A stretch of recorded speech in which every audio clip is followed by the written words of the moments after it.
Time now for sports on 104.7 The Cave. Here's Ned Reynolds. Mike, the intern, Ned Reynolds in the studio. We've made it to the halfway point of the week, and it's actually going to kind of feel like spring today, so not bad at all. So, big news yesterday. Colossal trade in the AFC West, or at least half of it was in the AFC West. The Denver Broncos give up pretty much every pick they have for the next 10 years, and I think they threw John Elway in there too, all going to Seattle so they could get Russell Wilson as a Denver Bronco. I look forward to this competition, sir, as a Chiefs fan. Tell you what really surprised me. It's not a surprise, but you saw it happening. Take a look at the timing of that deal. It came about an hour after Aaron Rodgers signed his contract. I think Aaron Rodgers was in that mix to go to Denver and then couldn't turn it down. We'll talk about that in a minute. But yes, Russell Wilson comes over. He transforms a pretty good team into a really good team. I thought the Broncos were coming on last year. They gave the Chiefs just a heck of a tough time in the final game of the regular season. They have not really reached that point yet. But what they needed was a solid quarterback in whom they had a lot of confidence. Not that Drew Lock is bad. Of course, he's not there anymore. He's in Seattle.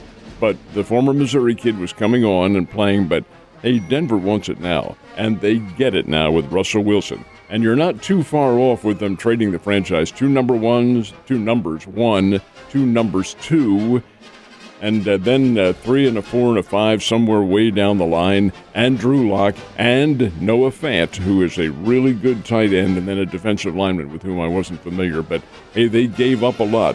But they really feel, they being the Broncos, that Russell Wilson is the answer to their problems, and I'm not so sure they're wrong. They'll give the Chiefs a pretty tough time. Yeah, he's also not getting any younger, too, and they have a few weapons, not a lot, but I can see what they're doing. But yeah, could you imagine the Aaron Rodgers situation could have gone completely different had the Packers not stepped up with that money, which to me is a lot. It's a lot of money, but it's so funny because, you know, we've got people that work in this building that are from Wisconsin that are big time cheeseheads, and I have friends that are up there. And I kind of get to watch from the outside looking in at their fan base. And oh my God, they were tearing each other apart yesterday. How could you pay this guy all this money? He doesn't win playoff games. And then the other side, had a 13-3 season, 13-4 season. I mean, what else can the guy do? Right? Full-time MVP. Back-to-back, man. I think he earned it. But, you know, at the same time, like I said yesterday, if that quarterback wanted to win championships, his contract would reflect that. He obviously wants to get paid. He had no option. No option at all. Now you say, we had all sorts of options. No, he didn't. When you're going to get paid the most in NFL history, $50 million a year for 4 years, guaranteed. There's the answer. Well, who was it? The comedian, that's guaranteed. Used to say, hey, that's guaranteed money, folks. He will not lose that despite what might happen. $200 million over 4 years. You can't turn that down. So I think probably Denver was very much in the option of his being traded and so forth and so on. But when the Packers came forward and said, hey, you can't turn down the all-time greatest amount in NFL history, he said, yeah, you're right, I can't turn it down. Signing on, I don't think he's put his name on the contract yet, but that's a formality. And then Denver says, okay, you made your deal. We'll get Russell Wilson. Despite the fact that these Seattle Seahawks had said time and time again, no, we're not going to trade him. He's one of us.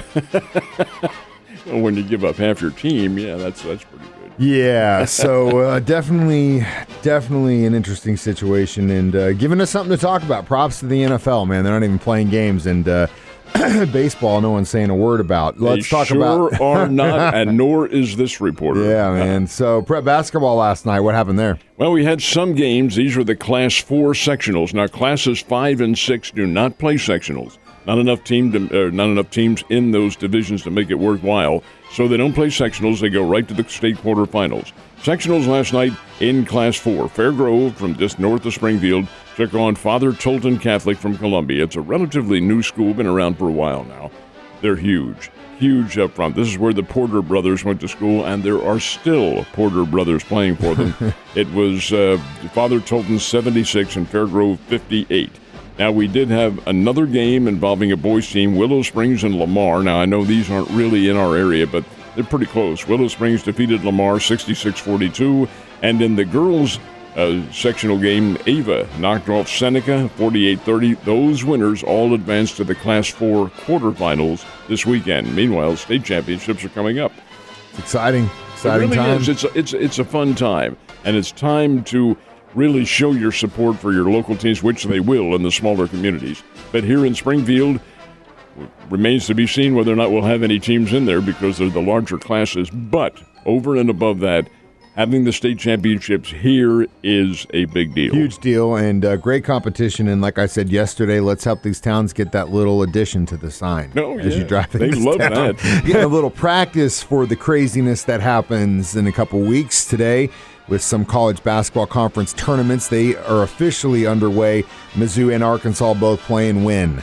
Well, Mizzou plays later this afternoon or early this evening, depending on your connotation. Some of the conferences, of course, some of the others have played last week, like the Missouri Valley Conference and so forth, but the vast majority of them are playing this week. Some opened yesterday, most of them open today, and then go right on through the championships on Sunday when we have the selections made. Missouri plays at 5 o'clock. They're playing in the lower end of the SEC tournament. They're among the last team, they may be the last team, to qualify for a tournament.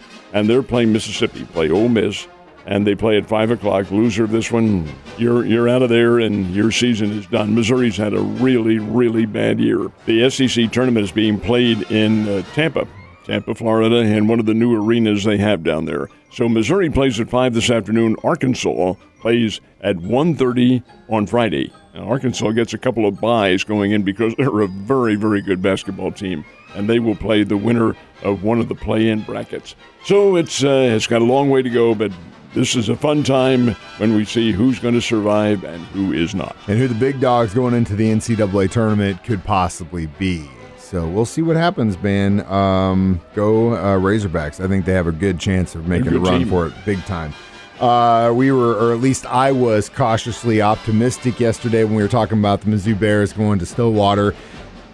Did they get the dub? No, they didn't. The Bears are now 5-7 on the year. Oklahoma State's good. They're number 6 in America. They have a very good baseball team. Bears stayed with them for a while, but Missouri State's hitting was pretty much shut down. They only had 3 hits, one of them a home run by, get this, Dakota Katowski, who's been with this team for a while. I think he's 4 years now. It is 7th of the year. Now, this is 7 already that he had. This kid can slug.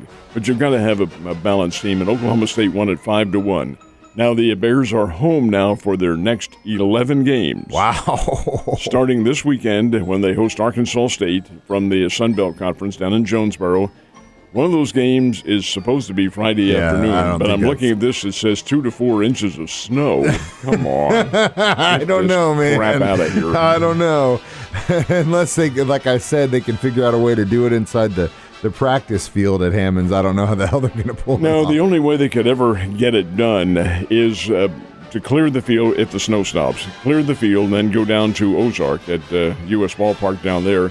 There is a game down there this afternoon. Drury at 13-1 is playing Central Missouri. This will be a good test for them. Central Missouri's 21 in America, Division II. Drury is 28 in America, Division II. Drury's 13-1 and has been hitting the cover off the ball. And if they can beat Central Missouri, they're definitely moving up in the world for sure. And definitely would be great to see that. Last but not least, state basketball championship games start tomorrow. When do those happen? The Class 3 is first. It's 1, 2, and 3, and the Class 3 schools are playing first, and it's the girls' games that are first. First game of the entire 2 weeks is at noontime tomorrow. That's a girls' game, and it matches West County from up in St. Louis against South Shelby. That's the girls' game in Class 3. Then the girls' game at 2 o'clock in Class 3 is one in which we will focus very carefully on. It's Stratford, multi-time state champion, against El Dorado Springs. And these are virtual neighbors. El Dorado Springs just up the road here a little bit. And then the boys play in the evening at 4 o'clock. Charleston plays Duchesne. Charleston's from down in your area where you were born and raised in southeast Missouri. And at 6 o'clock, Thayer from down in Oregon County plays Lafayette County. So this is a pretty good opening day. Then 1, 2, and 3 all play on Friday and Saturday. All that, folks, at the JQH Arena, should be some great basketball. Got a lot of really great stuff coming up in the area, especially if you're a basketball fan. If you're a baseball fan, you have to wait till the snow clears out. Ned, I'll see you tomorrow, sir.